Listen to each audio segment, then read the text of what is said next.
Постійно вдосконалюють та підвищують свій статус. Полтавський навчально-виховний комплекс номер 16 продовжує капітальний ремонт. 24 роки тому у мікрорайоні Огнівка з'явилась Полтавська загальноосвітня школа номер 16. Протягом цих років навчальний заклад розвивався, розширювався. І сьогодні це вже не просто школа, а Полтавський навчально-виховний комплекс номер 16. Завдяки міської влади тепер у школі ще тепліше та затишніше. У 2018 році на заміну віконних блоків витратили близько 1,5 мільйона. Нині капремонт продовжується. Депутат Полтавської міської ради Андрій Матковський зауважує, завдання міської влади – зробити усе можливе для комфорту школярів. Додає, бюджетом міста передбачено ремонт на кожну школу міста. В першу чергу встановлюються вікна саме в класних кімнатах.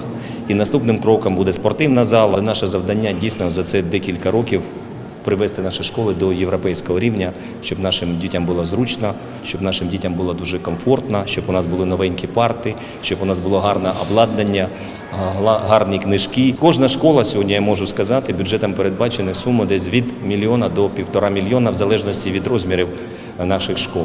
Усі 24 роки очолює цей заклад незмінний директор Віктор Явтушенко. Говорить, вдячний міській владі за тепло та комфорт у кабінетах. Додає, окрім встановлення вікон, ще й покращили матеріально-технічну базу. Пройшов часу, понад 23-4 роки пройшло, дерев'яні вікна, звичайно, зносилися, висохли і фонили досить часто зимою, особливо північна чи то східна сторона.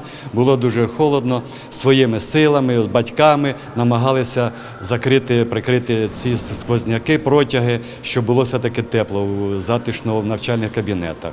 Ну, слава Богу, міськвиконком, міське управління освіти виділило кошти, це вже другий транш, я так розумію, і чекаємо в наступному році продовження, завершення заміни пластикових вікон. Досить зручно провітрювати, відкривати, мити. Особливістю навчального закладу є те, що тут об'єднані 3 вікові ланки – дошкільна, початкова, середня, що працюють у тісному взаємозв'язку, забезпечуючи непереривність, наступність та перспективність у навчанні. Заступник директора з навчально-виховної роботи Полтавського навчально-виховного комплексу номер 16 Полтавської міської ради Полтавської області Світлана Явтушенко говорить, дошкільне відділення є родзинкою Полтавського навчального комплексу. Тут виховуються дітки від 2 до 6 років. Всі умови сучасні та зручні. Тут є й ігрові та освітні зони, які розвивають дітей. Ми маємо вже достатнє освітнє середовище для розвитку цих дітей,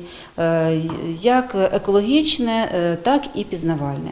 Для цього у групі створені і інноваційні куточки, і куточки психологічного характеру, і, звичайно ж, ті, які б розвивали обдарованість та індивідуальність цих дітей. Депутат Полтавської міської ради Андрій Матковський зауважує, міська влада поступово продовжує роботу по заміні вікон в усіх школах міста, адже пріоритет – саме освітня галузь. Туди направляють 1/3 бюджету міста.